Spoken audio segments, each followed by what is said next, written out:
Hey, what's going on, everybody? Welcome to No Timeouts, a football show coming at you from the Score Studio. My name is Jonah Birenbaum. That is Tyler MacKillop. That is Zak McDonald. Unfortunately, our pal Dan Wilkins could not be here today. Sources say he ate too much at Thanksgiving. He's currently in a food coma. He is week to week. Thoughts and prayers to Wilkins. He had two pies. Exactly. Apple and pecan. He went full Zach and had two pies and turkey. That'll ruin anybody.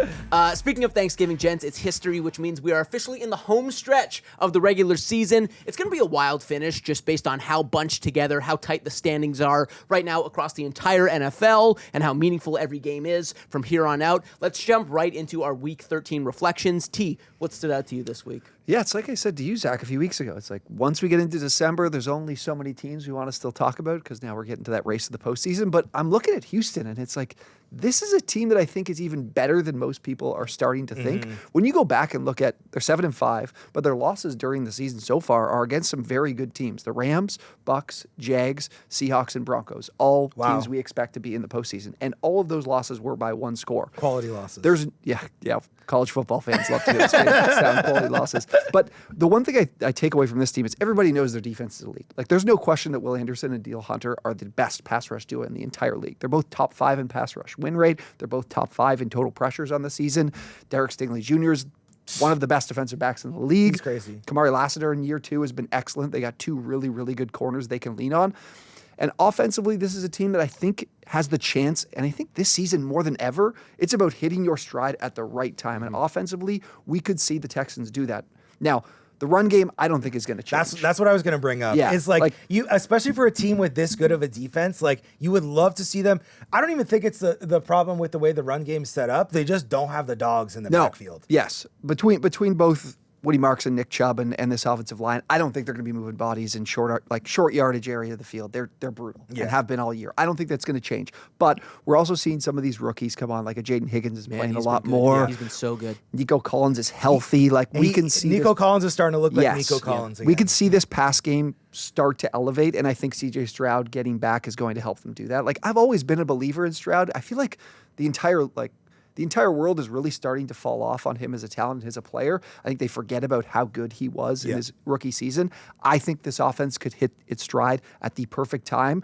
And who knows, if they get in the postseason, this is a team that's going to muck it up to a degree that a lot of teams might not be comfortable with, that they could win any game in any team they play in the AFC. Well, that's what I was going to say. Like, if you look at the instability of the AFC right now, where we can't name who the top teams are, if you have a dominant side of the football, like one unit that is able to completely take over against other teams, that might be enough to lift you to going towards a Super Bowl. I was saying it earlier today before the show.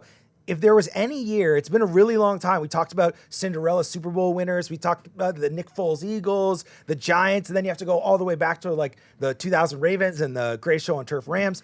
If there's any year where we're going to see a Cinderella team win a Super Bowl, it's going to be this year. And Houston, because their defense, there are times this year where I'm like, okay, the Broncos have the best defense. Okay, the Rams have the best defense. It's an open and shut case right now. I would agree. The Texans have the best defense in the NFL, and they could win a Super Bowl based on that. And the slow ascendance of CJ Stroud, who might be advantaged by the fact that he got to sit back for a few weeks and watch how the offense runs and get acclimated back into the system. If there's one stat that really illustrates how incredible their defense has been, it's that for the season, when the Texans score 20 or more points, they're 6-0. That's how good their defense is. They've given up more than 20 points twice the entire year. It's unbelievable. And that's why it's like, okay, if CJ Stroud starts cooking, if Nico Collins starts cooking, if like there's some sort of last gasp effort from the husk of Nick Chubb that like you can like pull out. Yeah, probably not, but their offense simply needs to be adequate. Just needs to be cromulent for them to have a chance in every game. Zach, what do you got from Week 13? From Week 13, Ben Johnson is the NFL Coach of the Year. You can book it, you can set it in, give him the award, throw the parade. The Bears, the Coach of the Year parade. The famous Coach of the Year parade that they do every year.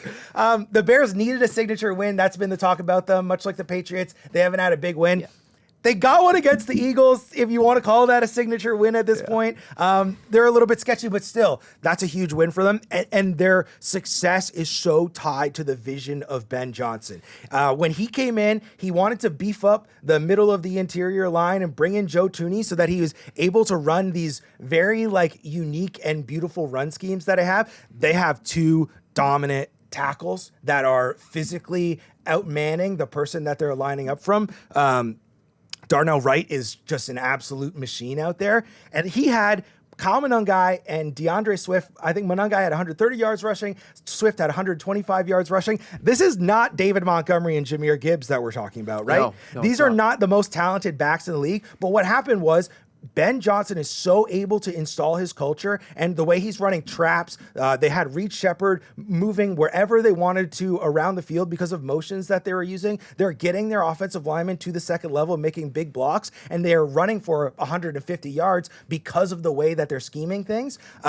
There's still work to do in the passing game, and Ben Johnson actually came out and said that. He needs, Caleb Williams is the 33rd ranked quarterback in completion percentage right now of everybody that's available. And he wants him to be up near 70% because he's given him the answers to the test. He's having open receivers for him, and he needs to be able to make those first reads.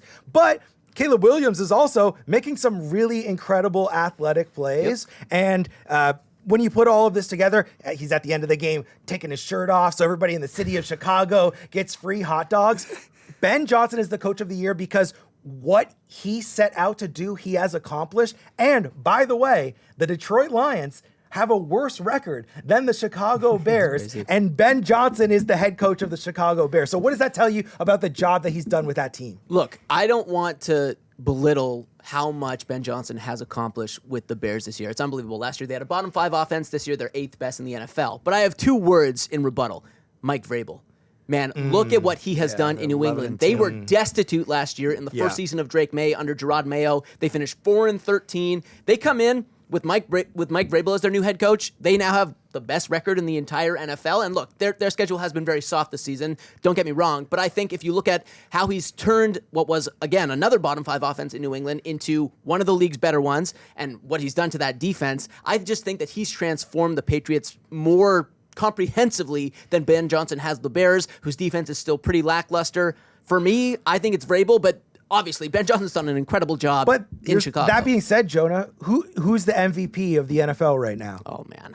It's Drake May. Drake May is he's at least the odds-on leader to win the MVP. So a lot of the credit that you're giving to Mike Vrabel, I'm not saying that he has not done an amazing job. He has done an amazing job. A lot of that credit goes to Drake May, where Ben Johnson is, in some sense, overcoming not bad quarterback play, but sort of like middle of the line quarterback play. So I think that the Bears have the most upside right now of any team in the race in terms of Caleb still has not hit the level of play you can expect from him. I don't know if it's just me being so obsessed with the guy I watched in college, but there were so many outside the pocket on the run type of throws that he can make and put into windows that he just hasn't yet this year. Like even in this particular game against Philadelphia, there were 3, 4, 5 throws that I'm like, the Caleb Williams I watched at USC could put that.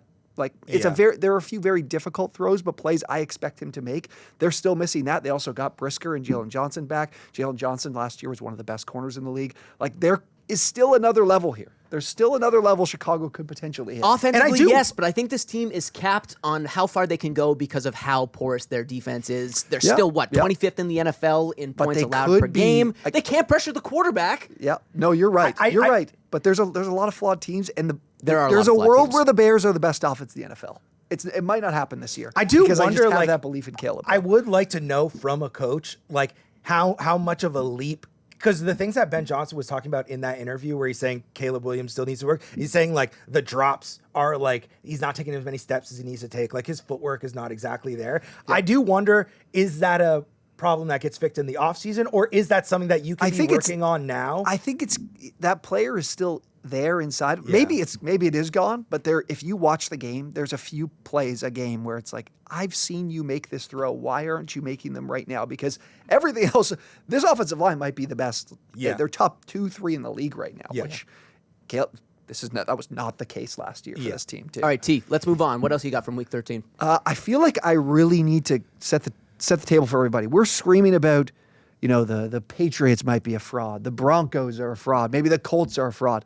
The 49ers are the fraud nobody seems to be talking about. Absolutely nobody. When you look at what this team has done since that win over the Rams on, what was that, Thursday Night Football, right? Yeah. Weeks ago, when they had everybody out and still managed to win, they're 5-3 since, okay? Let's run through these teams that they've beat and lost to. Their losses, Tampa Bay, Houston, and the Rams. All three teams that we think are good teams, playoff teams. Their wins, Atlanta, the Giants, the Cardinals, the Panthers, and the Browns.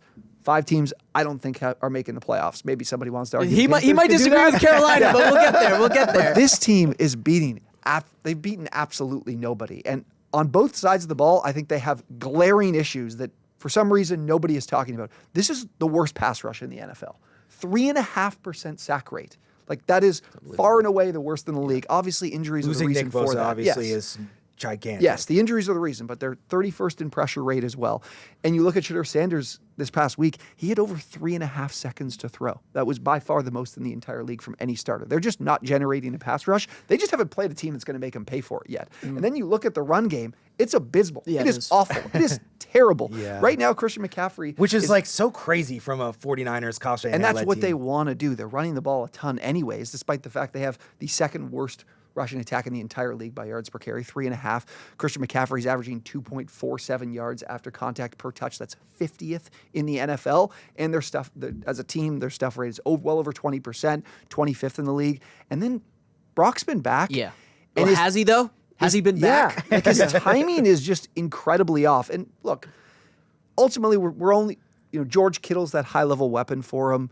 I don't like an offense that's throwing the ball to the running back as much as this team has to because, Ricky Pearsall has been a ghost since his return. I was hoping he would take this offense to potentially another level to the back. It hasn't happened. Jawan Jennings has been the number one wide receiver.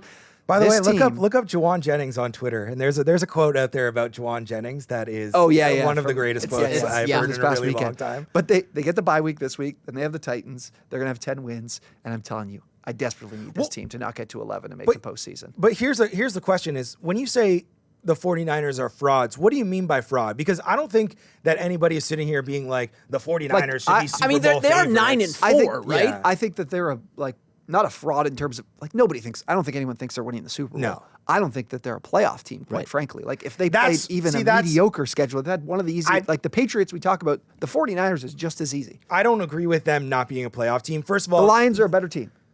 Yeah. Yes, the Lions are a better team. Who else are missing in the NFC who's not currently in the postseason? The Cowboys. The Cowboys. Yeah. The Cowboys might be better. Cowboys are 100% a better team right now. But here's the thing. So you brought up 3 teams that everybody was talking about as frauds earlier: the Patriots, the Colts, and Broncos. People don't believe in the Broncos. But those are all teams that haven't done it before. The difference with the San Francisco 49ers, everybody's gonna go back to the coach. Is that they've done it. They've done it for a really long time. And I think the coach actually does matter because I do agree. And it's not even Shanahan that matters as much as Saleh. I think Saleh, obviously Shanahan matters a lot, but Saleh matters to a lot of the points that you're making, where you're talking about the dysfunction of this defense, which I think is a talent issue right now with losing Nick Bosa. But in the last week, they've only allowed 17 points. They had 4 sacks. They forced 3 turnovers. They were not playing against great teams. But they're playing the Browns. But they're playing the Carolina Panthers. The mighty Carolina Panthers. We are not disrespecting the Carolina Panthers right now. But I think that the advantage for the 49ers comes is like when they're playing teams that are at a similar level to them, they're going to outcoach the teams that they're playing. And that's where they get the advantage. And that's why I don't think that they're a fraud. I think that we're going to find out, though. They're going to play Seattle. They're going to play Chicago. They're going to play... I think they have the Colts, too. And I think ultimately, in the playoffs, I don't think you can coach your way around that many deficiencies, especially with the pass rush, especially with your quarterback play. I don't think that they have the juice. I'm kind of with Tyler on this one. There's not going to be many teams that are sitting at 9-4, losing their starting quarterback for 8 weeks. And I think Brock Purdy is still going to get better. I'm a Brock Purdy guy. I am, too. I've always liked him. Say that.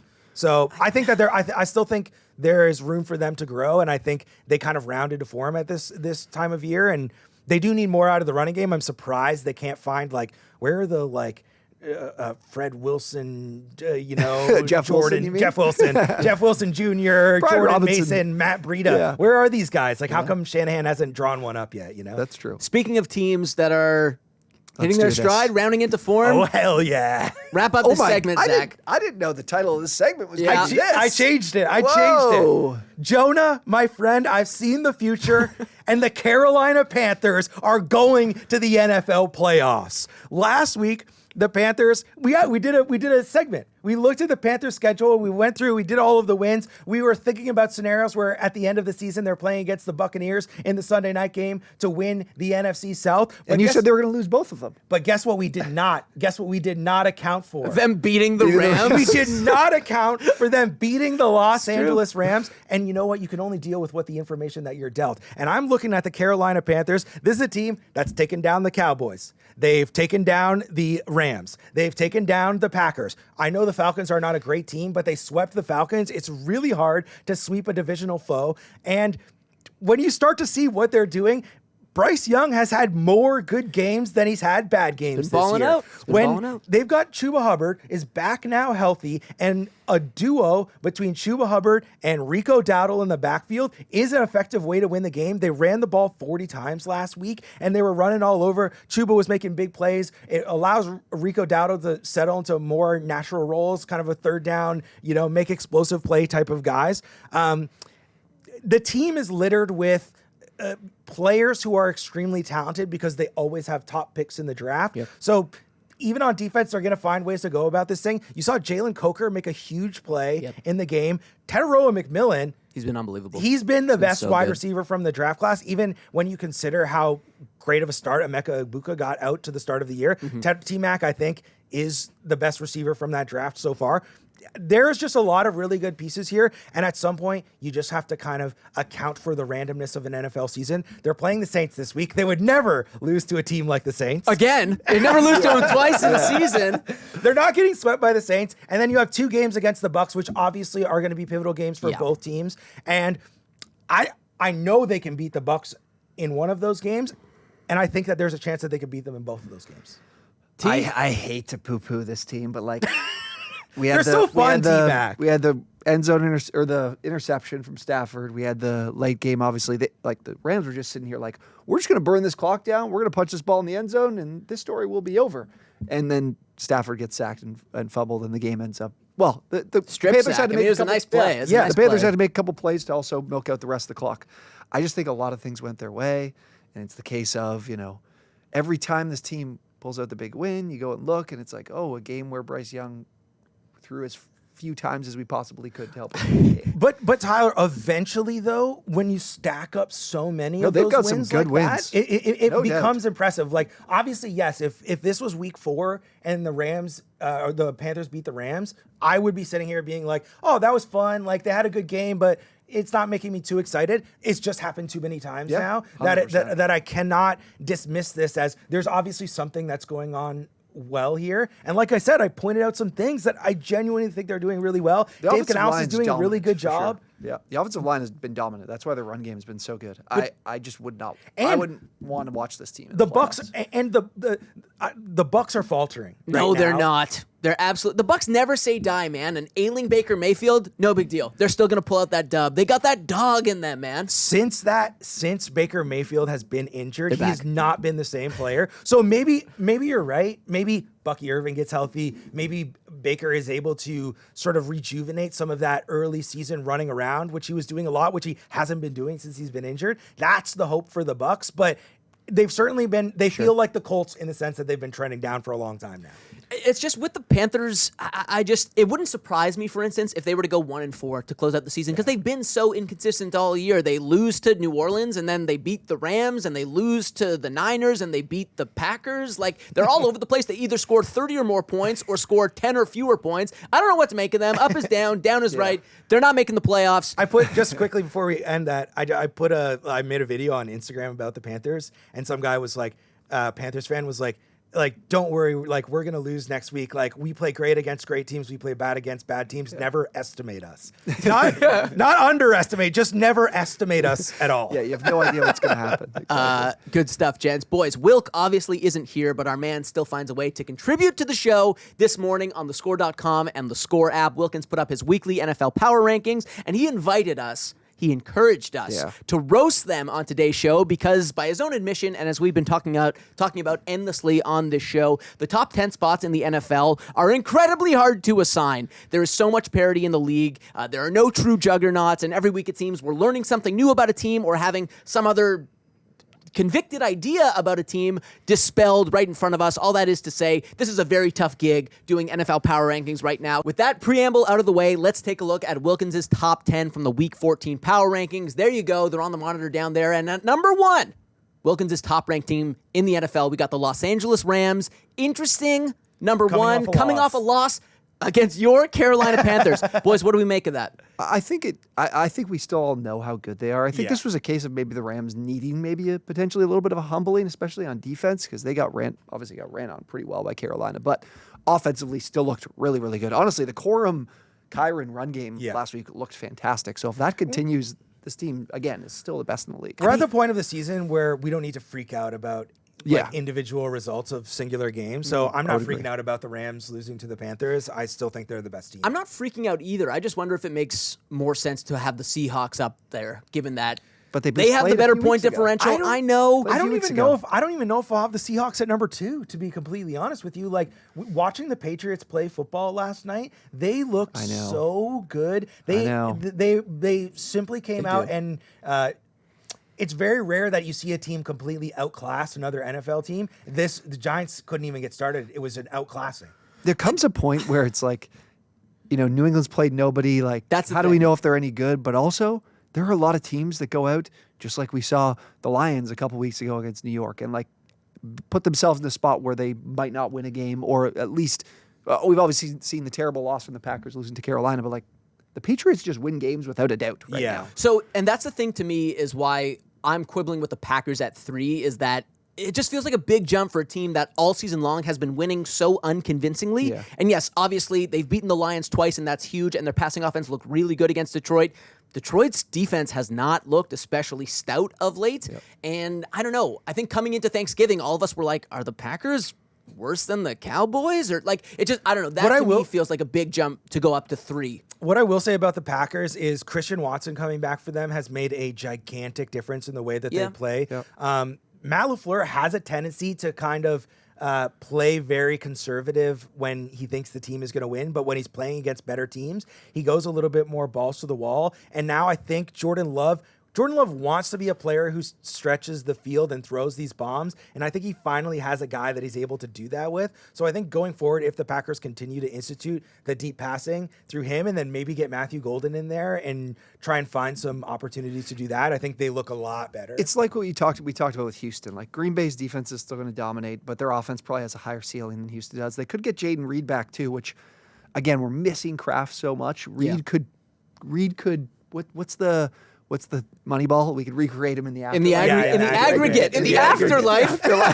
He's not gone. No, we can Dr. Frankenstein him up. Sorry, we could recreate him in the aggregate. Guillermo del Toro him back. That is what they could do with Reed potentially. But again, that's projecting. Yeah. So the other thing that I kind of take an issue with is, and this is crazy given how commanding their performance was against the Giants, but the Patriots over the Broncos, because the Broncos' schedule has been so much harder. Yeah. And over the course of their 9 straight wins now, they've beaten Philly. They've beaten Houston. They've beaten Kansas City. The Patriots should be 13-0 based on how easy their schedule has been. So I don't know. Look, the Broncos do not play the most aesthetically pleasing brand of football. It is often not pretty.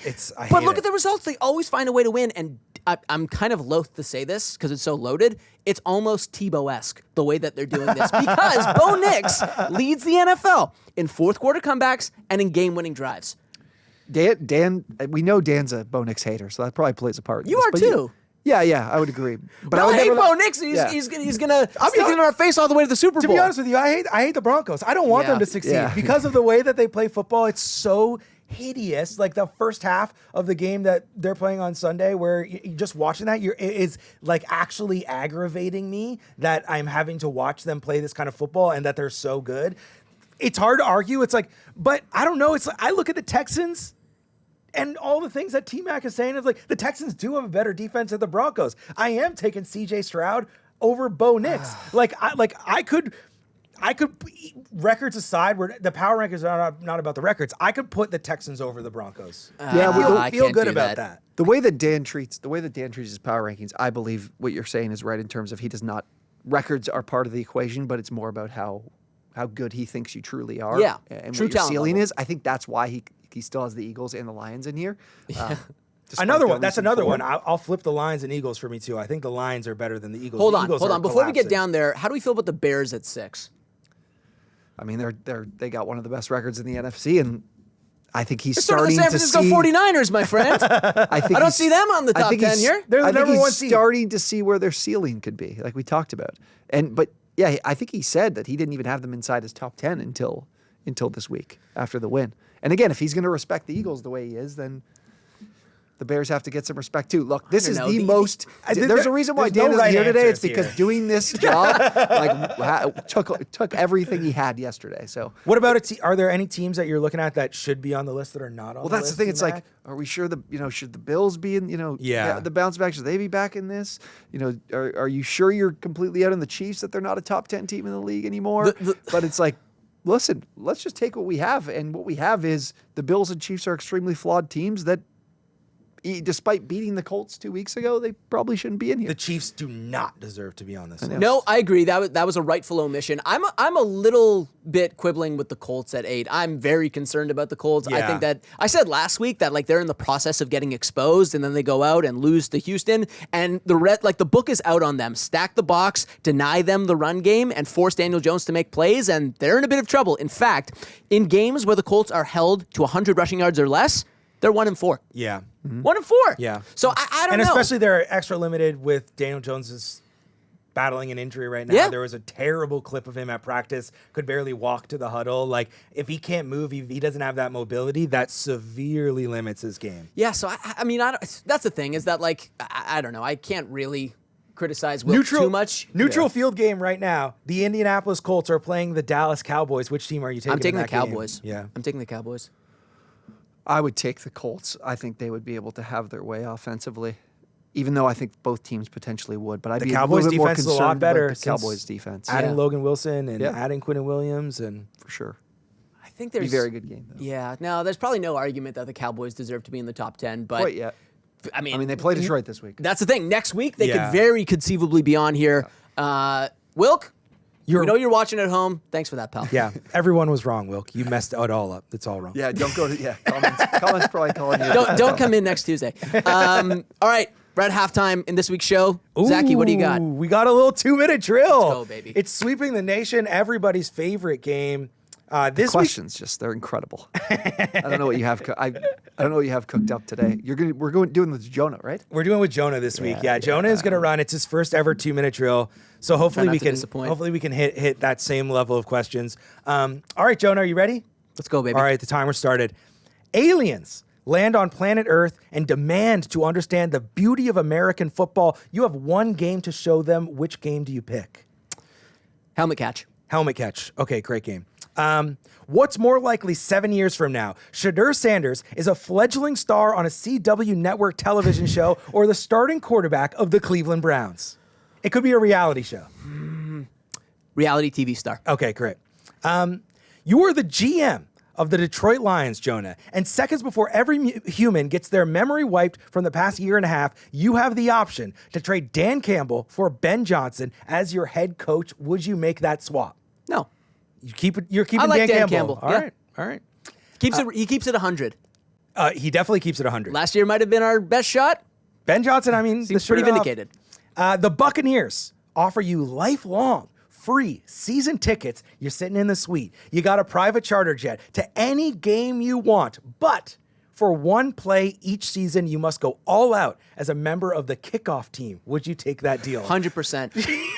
Absolutely. You're suiting up? Yeah, You're I'm just putting on running the straight helmet? out of bounds. No, you have to be in I have the to make an mix. earnest effort to You make have a to play. an earnest- Yeah. I'll do it. I'll do I it. think we have to go. He's got to be the gunner on the punt team or something. Because now the way the kicking rules are now, That's the thing. You're still They were going designed head-to-head. specifically for the clock's me. The clock's running All right, out. clock's running. Clock's running out. Who's the better team? Sean McVay and Matthew Stafford on the Bills, or Sean McDermott and Josh Allen on the Rams? McDermott and Allen on the Rams. Who's the worst team you can imagine winning the Super Bowl this season? Ooh. Oof. Great question. Tampa Bay Buccaneers. Let's do the last one. Can be, who's the better QB, Brock Purdy with Patrick Mahomes' arm strength or Kyler Murray with Josh Allen's size? Brock Purdy with Mahomes' arm strength. All right, there you go. That's a 2-minute drill. Everybody. That question about the worst team that could win that was a good question. Who's your answer? The worst team that I could see winning the Super Bowl. Because that's really damning with faint praise. Like, I don't think the Bucs are good, but I think in this climate they could win the Super Bowl. But it just speaks to the pool of teams that are like 100%. still in contention, Yeah. right?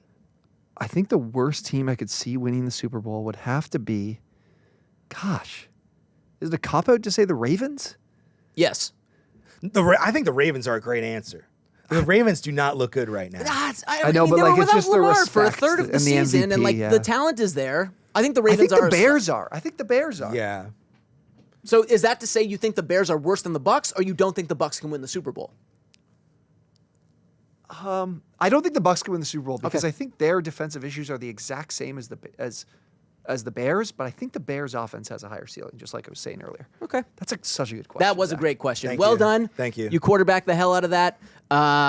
Let's move on. Dude, that could have been a segment in and of itself. If Dan's here too, just that. Yeah, Oh. yeah. Boys, as we've been talking about ad nauseum, the playoff picture is extremely crowded. 5 weeks left in the regular season, and there is very little that's secure in terms of the playoff landscape, even if certain things did look secure a couple weeks ago. With that said, let's whip out the old panic meter. I'll give you guys a potential outcome, and I want you to tell me how big your panic level is about that outcome coming to fruition on a scale from 1 to 10. Got it? Excellent.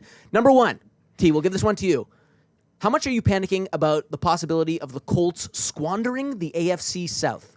1 to 10. So immediately I was like, this is a 9, but I had some time to reflect. I'm going to go with a 7 here on the panic meter for the Colts Okay. because I don't think Still pretty high. They Yes. don't. The Jags have the AFC That's South what I was right just now. going to say. They're not even first place in the AFC South right now. Yeah. They're the third best team in that But division. the way I look at this is I don't think they played very poorly on Sunday. I think obviously at home you don't like to see some of those mistakes they made with the Tyler Warren sneak. You know, they had the bad bounce there with the should have been delay a game where the Texans convert and then find the end zone. And you look at the last 2 weeks, I mean, we're losing to Houston and Kansas City in 2 very tight one-score games. Like, I don't think this team is playing poorly. The problem is, a lot of people are going to point to, the schedule they've got left is really, really tough. They got the Jags twice. They've got Seattle. They've got to go play San Francisco comes to town as well and close out the season with Houston. But can you honestly tell me? Can you honestly tell me? I think a lot of people would say they could lose any of those games, but they could also win any of these 5 games. Agreed. Like, this isn't a team that I think is bottoming out by any means. So I can still see them beating the Texans, even with how well the Texans have been playing. I mean, they had a chance to win it this week too, right? The thing is with Jones, and we'll get into the injury a little bit more, but the problem I've seen the last couple of weeks is that it seems like opposing defenses have this recipe where we're going to blitz quite a bit more and even more often than we regularly do. He's been blitzed on over 43% of his dropbacks the last 3 games. He's 11 of 25 for less than 4.5 yards per attempt. He has the lowest ADOT as well against the blitz so far. It seems like he's not trusting this offensive line as much as he has early on in the season, and I'm sure with the run game not being as explosive, that might be a problem with it. But the bigger issue, of course, is the fact, and why I've still got a 7 here, is this injury. Like, this is an offense that's built on play action and RPO on like 35-ish% of plays, and then a lot of design rollouts for him too.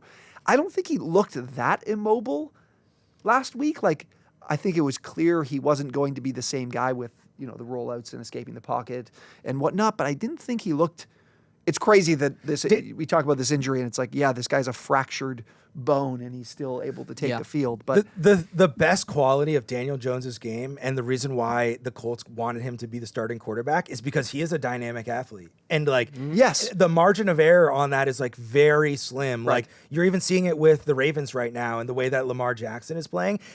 When your game is built so much on being a dynamic athlete, even if you're 80%, even if you're 75%, it limits your game so much and changes the way that you have to play football that it's causing huge problems for the Colts right now. Yeah, and again, you said it. Like, Houston and Jacksonville are playing really well right now. I still think I still have a lot of respect for this team. I still think this is a really good roster, really well coached team that can steady the ship. And go 3-2. Like I think 3-2 might not win them division though, because Jacksonville is obviously those 2 games with them are going to decide things, how they perform in these 3 divisional games. The schedule makers cooked this year. Honestly, but no, that's a very reasonable panic level. All right, Zachy, on a scale from 1 to 10, how much are you panicking about the Chiefs, the Kansas City Chiefs, missing the playoffs? I'm at a panic level of 8 on the Kansas City Chiefs making the playoffs. And I could have gone higher, but I just had Andy Reid and Patrick Mahomes like staring me in the face like Star Wars Force ghosts in the distance, Here's the thing. The Chiefs are not a playoff team. They don't deserve to be in the playoffs. When you're coming up, we're talking about running the table. We're talking about all these big games that they have to play. When you lose the game against the Cowboys, it's just that they're not good enough. It's not some secret thing. There's no more, hey, Rashee Rice is coming back. Oh, everything's going to change once they do it. It's like the team is there and it's not good enough. Trent McDuffie got absolutely abused by the Cowboys wide receivers last week. They were making a ton of penalties. Yeah, how many defensive pass interference calls against him? Was like 3 or something like that? Exactly. They're not a disciplined team all the way through. T-Mac had a great take on Instagram about people didn't like it. Patrick Mahomes. People were really upset. They're like, it's good. He threw 4 touchdowns. You telling me he sucks? I'm like, well, throwing touchdowns aren't really the be-all. You can't throw the ball down the field. That's the thing. Well, they can't throw the ball down the field. And here's the thought that I had when I saw T-Mac's take, because originally I was kind of not agreeing with it as well, because we've obviously seen a lot of great plays that Patrick Mahomes has made this year. He made great plays in that game. He threw an absolute dime to Rashee Rice for a touchdown. The thing is about these deep balls is I think that Patrick Mahomes has a better understanding of the game than anybody else at his position. And I think the reason why he's making these crazy deep throws is because he does not believe in the squad. And he thinks that the only way that they're going to be able to win is by making these ridiculous plays. Now, it doesn't explain why he's missing a lot of the throws. Yeah. And you do look at a lot of like early deep passes at Tyquan Thornton and stuff like that, where you're like, early in the season. Yeah. You're like, I still feel like there were times during early parts of the season where, yes, he's throwing to Tyquan Thornton, but Tyquan Thornton's open. Yep. And he's missing him. But I think, and I agree with what you're saying, but I think it speaks to a larger issue, which is that he feels desperate to try and get this team to win, and he knows that it's going to take desperation for them to win. And it's just a signifier to me that the team, frankly, just isn't good enough. As great, they've been carried by the defense for the last couple of years, and they're not getting carried by the defense. Is still good, but it's not great. It's not on the level of the Broncos or the Rams or the Texans. Chris Jones is obviously still a great player, but they just have deficiencies all over. And the fact that they can't figure out how to run the ball for like 4 straight years now is absolutely abhorrent. And that's why Patrick Mahomes feels like he has to make these big plays. I feel like that'll be a big regret of theirs. They didn't trade for a running back at the deadline. But the thing about, if you guys, I mentioned this in the video too, the Chiefs teams that were winning Super Bowls made it feel like it was impossible to keep them from getting 10 yards in 3 or 4 plays because they were so disciplined to be like, here's one in the flat to Jerick McKinnon. Here's McCole Hardman on like a jet sweep for another 4 yards. And all of a sudden it's 3rd and 2 and they got 2 plays to get it. And that's not the way the offense is operating, which is so weird because Rice is such a talented player. Xavier Worthy can be that. I mean, he's a better player than McCole Hardman, but he can do those McCole Hardman things plus. Yeah. And then you have Travis Kelce, who I still think is playing at a high enough level too. It's really strange. It's hard to explain. That first Chiefs possession on Thanksgiving was so illustrative of where they are right now because Dak gives them an absolute gift with one of the worst interceptions you'll ever see, gives them incredible field position, and they couldn't get a touchdown. Yeah. So to see that from this Chiefs team they're just clearly not the same team. Yeah. I think you are right to panic, and especially because they basically have to win out. They basically have to win 5 straight games. Yeah. They're just not good enough to do that. I agree. Which is crazy to say, but I agree with you. Let's move on. T, how much are you panicking about the Lions missing the playoffs? Where's your panic level at? I'm at a full-on 10. Woo. Wow. I'm at a full 10 because this team is obviously currently not in the postseason, and the personnel issues are starting to stack upon themselves. I think you guys saw Frank Ragnow was trying to come back, and he was like, yeah, I got a grade 3 hamstring tear. His hamstring's off the bone. Sam Laporta now they said, out for the year, likely. Yeah. They will need a deep postseason run for any chance for him to come back. I wouldn't expect Amon-Ra to play this week. Yeah, it looked bad. That didn't look too good. And Tyrion Arnold just went on injured reserve. Kirby Joseph hasn't played since like week 6. We're stacking these injuries onto a team that lost some important pieces from last year as well and isn't doing the best of jobs to take over or to correct them. But then you look at the last couple weeks, it's like your secondary is getting shredded by the Giants and Packers, 2 offenses we didn't really have a lot, or two receiving cores we didn't have a lot of respect for before those matchups. Yeah. And now the pass rush has been really underwhelming the last few weeks. Very interesting stat for you guys. I loved this when I found it. They have allowed the highest time to throw for opposing quarterbacks in the entire league this season, 2.99 seconds. Like, they don't rank poorly in terms of sack rate or pressure rate. They're actually close to the top 10. But the thing is it takes a while for them to get there. So still giving them time. QBs have time to work. Yeah. I think if they're going to get into the postseason with these injuries for the receivers, Jahmyr Gibbs is going to need to win Offensive Player of the Year.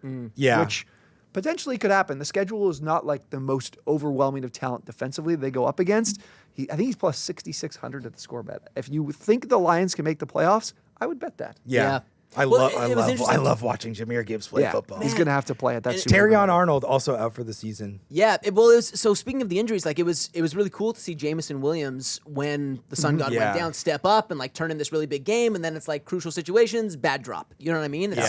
It's kind of hard to have faith in them just based on how decimated they are. And then also just the math is kind of not on their side, right? They're 2 games back of the division. They're also 2 games back right now of the final wildcard spot. It's just they're going to have to play. Too. Yeah. Be Playing Dallas, they got to go into LA to play the Rams. They close out in Chicago. It's a pretty tough road now for the Lions. Yeah. And to bring it back to the Dan Campbell quote, maybe last year was their best shot, their last shot. Yeah. All right, moving on. Zachy, how much are you panicking? Where's your panic level about the Ravens squandering the AFC North? I put my panic level at a 3, and part of this is due to a fact which maybe you shouldn't say on the NFL podcast that you're doing. I really couldn't care less who wins the AFC North. I respect. No, that's the right take. That's the right take. So I'm not really, even if I'm the Ravens, I'm not panicking because it's like, who even cares? Like, none of these teams are very interesting, and I kind of wish they just give it to another wild card team or just do a crossover. Let the Chiefs in. Let's do a cross. Put the Cowboys should win the AFC North. That's who should win the AFC North. The Ravens do control their own destiny. Obviously, I think that eventually Lamar Jackson is going to become more healthy. You saw this, obviously, they lose to the Bengals in this last week, but they had so many turnovers that were absolutely brutal. Isaiah Likely has the ball that fumbles out of the end zone. It felt like a bit of a fluke game. I don't trust the Bengals to consistently perform on that level. They're not going to win out. Joe Burrow's, as good as he is, can't save for how porous of a defense that they have. The Ravens completely control their own destiny. They got 2 games against the Steelers. The Steelers are completely faltering right now. Aaron Rodgers playing the blame game with everybody. They play the Bengals. I just think the Ravens are the best team out of a group of teams that is completely uninspiring. Yeah, I think that's very appropriate. T, where's your panic level about the Eagles squandering the NFC East? I'm pretty low on this one, much like you are with the Ravens. I'm at a 4 here. I think it's mostly because of the schedule. We can get into the issues and whether or not they can make a run, but you got the Chargers this week who could be without Justin Herbert. Las Vegas, they got the Commanders twice. I know division games are never easy, but and then the trip to Buffalo is obviously the tough one, but this could be a 4-1 stretch, 3-2 at worst. And with 8 wins right now? Yeah. They have 2 more wins than the Cowboys. They get to 11 in this division, and I don't think that's going to be a problem. And we've seen the defense be a problem, but I trust Vic Fangio to get things back on track. I think this team was playing a lot of light box stuff. We talked about that actually before the Lions game. And they can stack the box a little bit more, stop having so many defensive backs in the field, and not get gashed in the run game. Mm-hmm. The long-term prospects, though, take a guess. How many designed runs do you think Jalen Hurts has this year? Not many. What do you think the number is? You had to guess. Give me a number. Does he have 30? I'll take the under on that. Yeah, he's got 13 designed runs this season. Going to be by far the least of his career. And look, I get it. You get paid like a big-time quarterback. The team's going to want you to protect yourself and be available. Yeah. The problem is that's one of Jalen Hurts' best traits is being able to run the ball and he's not a good enough passer to not have that element of his game. And right now, Saquon Barkley, say what you will about this offensive line. It's a combo of the line and Barkley being run down and not running the ball well. 2.3 yards after contact per carry, 54th of 56 qualified running backs. Those are backs, to be qualified, I had 50-plus carries on the season. Now, Kevin Patullo is absolutely in over his head, too. And he is getting rattled by A.J. Brown complaining in the media, and it's forcing them to throw the ball more than they want to, and it's a nightmare. And I feel like they're getting the ball to Brown so much that they're also not playing to Devontae Smith's strengths. I see so many hitch routes where we're asking Devontae to make a catch 3 or 4 yards from line of scrimmage and then be a yak guy. The Yeah. guy's skin and bone. Like Yeah. we're not some monster after the catch. So long-term prospects, not good. Currently for this question, I'm not too worried about the division. I think that makes sense. All right, last one. Zach, where's your panic level about the Bills, the Buffalo Bills missing the playoffs? I'm going with a 4, and I probably could have gone lower on this. They play the Bengals, Browns, and Jets, which I think are 3 pretty easy wins for them. And then they have a game against the Pats and the Eagles, which they could take 2 of those games. They could easily take 1 of those games. But even that being said, when you look at the Colts collapsing and they're now in the wild card outside of the AFC South race, and Justin Herbert, we were just talking about, just underwent a surgery. The Chargers are just like the most borrowed time team that's like ever existed. They're just it's clear that they're going to fall apart. So the Bills are going to make the playoffs. They still have Josh Allen. I still have the Bills as a team that's going to be making major noise in the AFC playoffs. I could still see them in the AFC Championship, so I wouldn't be too worried about this. All right. Boys, before we head home, let's look ahead to Week 14, which, look, the question is, because there's so many teams on the bubble right now, and we've covered this extensively in today's show, very simple question, which of these teams that are on the bubble that's looking to secure their postseason berth or lock up their division title most desperately needs a win this week? T, give me one. Have to start with Cincinnati. Have to. Yeah. There's no more desperate team because pretty their big bubble. Yeah, their season is on the line. I'm going to try to make the case to you guys as to how Cincinnati can get into the playoffs and why it's actually not that far-fetched to think about. Right. So, have to win out. Obviously, we're 4-8. Like 9-8 is the number to get to. Yeah. Buffalo this week is an obvious. Like that's gonna Must win. that's gonna decide Must everything. win. Pretty much every game is. Yeah. But they get Baltimore again, must win, and then they get a light finish. They have Arizona, Miami, and Cleveland. Those are 3 games they can win. But again, the Bengals could lose to anybody at the exact same time. Yeah. But it gets light to close out the year. Next 2 weeks are going to decide things. The AFC North is the only way to get into the postseason. But if they do win out and get to 9-8, that means they've beaten the Ravens. So that means the Ravens are already at 7 losses, and the Ravens would need to lose 1 more time because the Bengals would have the head-to-head, having beaten them twice in the season. That means they could lose to one of these teams, and the Bengals would be in. New England, the Steelers twice, Mike Tomlin, John Harbaugh. That's a split. Yeah. Those 2 guys play, they split. And Green Bay. Yeah. Ooh. There's a world where Cincinnati can make this happen. The problem is, maybe as bad of a matchup as you could possibly have playing the Buffalo Bills if you're the Bengals. You're one of the worst run defenses in the entire run league. all over them. 31st opponent EPA per rush. They can't really take advantage of the Bills' lack of defense. ability to stop the run. And there's still, Trey Hendrickson hasn't played in weeks. He's just week to week every Monday. Zach Taylor goes, yeah, he's not playing this week. It's like, why hasn't he been on IR? He hasn't played in like more than a month.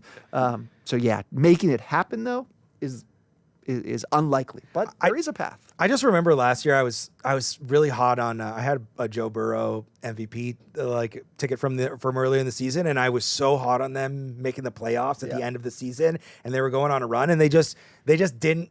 Joe Burrow played such good. They football, just started their run a little too late. and they just couldn't do it. And I just feel it's going to be the same thing. I will this say, year. Joe looked great. Yeah. He did. Great on Thursday. He's awesome. I was shocked because, again, he's always had the slow starts, but he looked He's really the good. man. I almost dropped my first F-bomb right there. I almost said he's the effing man. I almost said it. See, you're nothing if not a professional. Zach, which bubble team most desperately needs a win this week? I'm going with the Detroit Lions. Yeah, that's a good choice. I think they're obviously outside of the playoffs right now, and they're playing a team that me and T-Mac called as a buzzsaw, the Dallas Cowboys. Yeah, That's how about them Cowboys? That is an awesome game. Yeah, That it's is gonna be just, fun. I'm so looking forward to watching that. They can't lose to the Cowboys because the Cowboys are playing with nothing to lose right now, and they desperately want to make the playoffs. And if they have that head-to-head over Detroit, and they also have the advantage because they tied with the Packers earlier It's in a the year. disadvantage at the moment, but it could be an advantage Eventually, right? Like where it's like, because they'll have not only the head-to-head on the lines, but they also have that little tie. It's one of those things at the end of the season. Sometimes you're like, oh, ties are so stupid. You should have just, and then it's like, oh no, they're 9-6-1 instead of 9-7. Well, because when you're behind someone, it basically counts as a loss, but when you're ahead, it basically counts as a win. Exactly. So the Detroit Lions cannot let the Cowboys catch up with them because I think on an even level playing field, the Cowboys are, I think, going to do better than Detroit for the rest of the season, and Detroit's already out of a playoff I will spot. say Detroit's a favorite at home. This feels like the spot where everyone's like, the Cowboys are fantastic. Yeah. The Lions are going the opposite way, yeah. and the Lions just win. Yeah. I will say this. I agree with that. If the Cowboys win again, after winning on Thanksgiving against the Chiefs, and they end up somehow MacGyvering their way into the playoffs, they're winning the Super Bowl. They are absolutely winning the Super Bowl. T, give me one more bubble team that desperately needs a win. Yeah, this one will be quick. We talked about this briefly. The Chargers. This is, with the remaining schedule they have, you got to have this one. I know Herbert's status is up in the air for Monday night, but they're probably going to be underdogs in every game they play, including this one. And after this one, you've got KC, Dallas, Houston, and Denver. That's a gauntlet for this team. That's not roster-wise is in some trouble. But the Eagles are very, very down right now. And Minter has tended to dominate opposing offenses that are not playing at a high level.